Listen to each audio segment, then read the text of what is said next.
नमस्कार दुनिया हालचाल को स्वागत करुछि मु संजय। आसंतु नजर पकाइबा वर्तमान रो मुख्य खबर उपरे।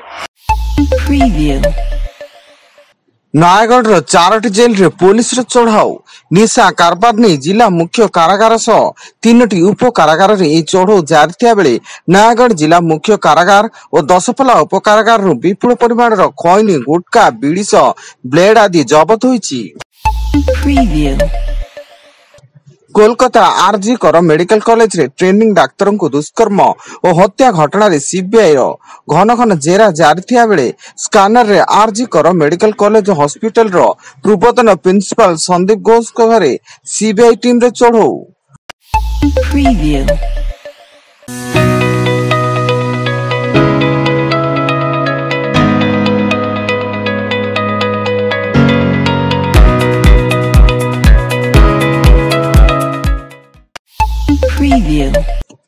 उत्तर बंगोपसागर सृष्टि घूर्णिबलय प्रभाव आसंता 48 घंटा पर्यंत राज्यर संबलपुर देवगढ़ मयूरभंज केन्दुझर ढेंकानाल अनुगुल सुंदरगढ़ झारसुगुड़ा आदि जिलार केतक स्थान में प्रबल अति प्रबल वर्षार संभावना रही जहां दृष्टि रखी आंचलिक पाणीपाग विज्ञान केन्द्र पक्षर ऑरेंज वार्निंग जारी करा जायछि।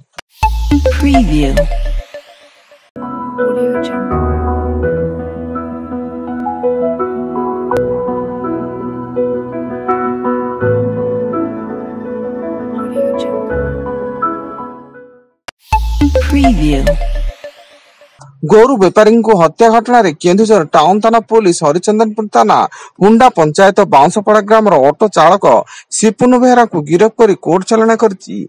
से अनुगुल जिला बंतला थाना चंदनपुर ग्राम गोरु बेपारी कालिया नायक को गत 17 तारिख रे हत्याकारी टंका लुटि नैथिले।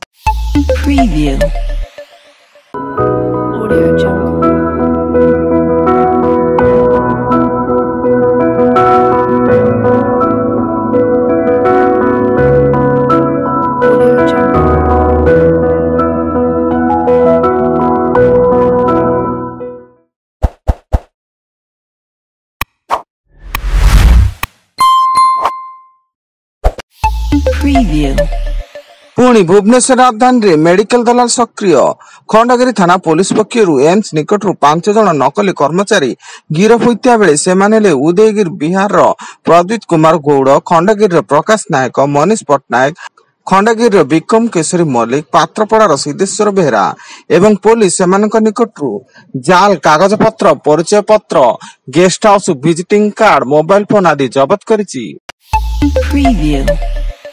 बौद्ध जिला रायठाणी ठारे डंपर सह बाइक मुहांमुही धक्का फल जड़े युवती मृत्यु घटी बेले अन्य जड़े युवती एवं युवक गुरुतर होती। मृतक पायल राजहंस होता बेले 2 गुरुतर हेले सीतम बेहरा और आरती झांकर।